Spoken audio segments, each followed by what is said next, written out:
Hello everyone. তো আজকে তোমাদের সাথে একটা খুব সিম্পল রেসিপি শেয়ার করছি, সেটা হলো ধনিয়া ভোলা।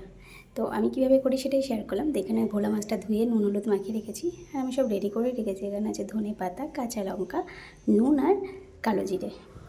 খুব সিম্পল মাছটা রান্না করা, তো আর বেশি কিছু লাগেও না। তো এখানে আমি ধনে পাতাগুলো আগে মিক্সি গ্রাইন্ডারে ব্লেন্ড করে নেব কাঁচা লঙ্কা লবণ দিয়ে। তো অল্প পরিমাণেই লবণ দেবো, আর যার যতটা স্বাদ রকম যতটা লাগে ততটা। এখানে কড়াই গরম হয়ে গেছে, তাই আমি এখানে দিয়ে দেবো সর্ষের তেল। তো দেখে নিলাম কড়াইটা গরম হয়ে গেছে, তাই ঢেলে দিলাম সর্ষের তেল। তো সর্ষের তেলটা গরম হলে পরে দিয়ে দেবো হচ্ছে আমার নুন হলুদ মাখানো যে মাছটা, সেটা দিয়ে দেবো। তো এই যে তেলটা প্রায় গরম হয়েছে, ধোয়া উঠতে পারছে, দেখতেই পারছো। তো আমি এটার মধ্যে মাছগুলো সব ছেড়ে দিলাম এক এক করে। তো মাছগুলো খুব ভালো করে ভাজা হয়ে গেলে পরেই মাছগুলোকে নামিয়ে ফেলবো। তো ভাজা হয়ে গেছে দেখতেই পাচ্ছ। তো মাছগুলো নামিয়ে ফেললাম।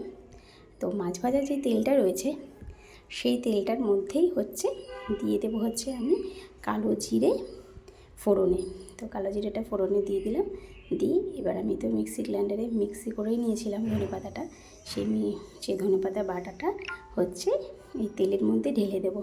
তো ঢেলে দিলাম তেলের মধ্যে, আর তার সাথে অল্প পরিমাণে একটু জলও দিয়ে দেবো। পরিমাণ মতো যে যতটা গ্রেভি খাবে সেই অনুযায়ী দেবে, একটু ফুটে কমে আসবে। তো একটু কষিয়ে নিলাম ধনে পাতাটা, নিয়ে একটু জলটা একটু মজে গেলে পরে সামান্য, তো তার মধ্যে ঢেলে দেবো হচ্ছে একটু লবণ দিয়ে দেবো।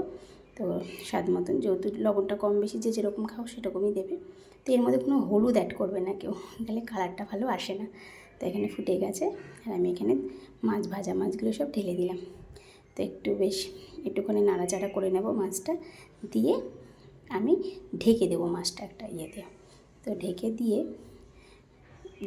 মাত্র 5 মিনিট মতন, এটা ফুটলে বেশি টাইমও লাগে না মাছটা করতে।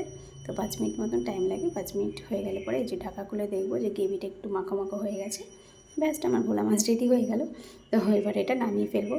তো সুন্দর করে একটু গ্রেভিগুলো একটু গায়ে গায়ে লাগিয়ে দিচ্ছিলাম। তো এক এক করে রেডি হয়ে গেল আমার ভোলা মাছ, ধনিয়া ভোলা। তো এটাতে আমরা ভীষণই ভালো খাই, যদি এটা আমার শাশুড়ি মার কাছ থেকেই শেখা এখানে এসে। তো তোমাদের কীরকম লাগলো অবশ্যই কমেন্ট করে জানিও।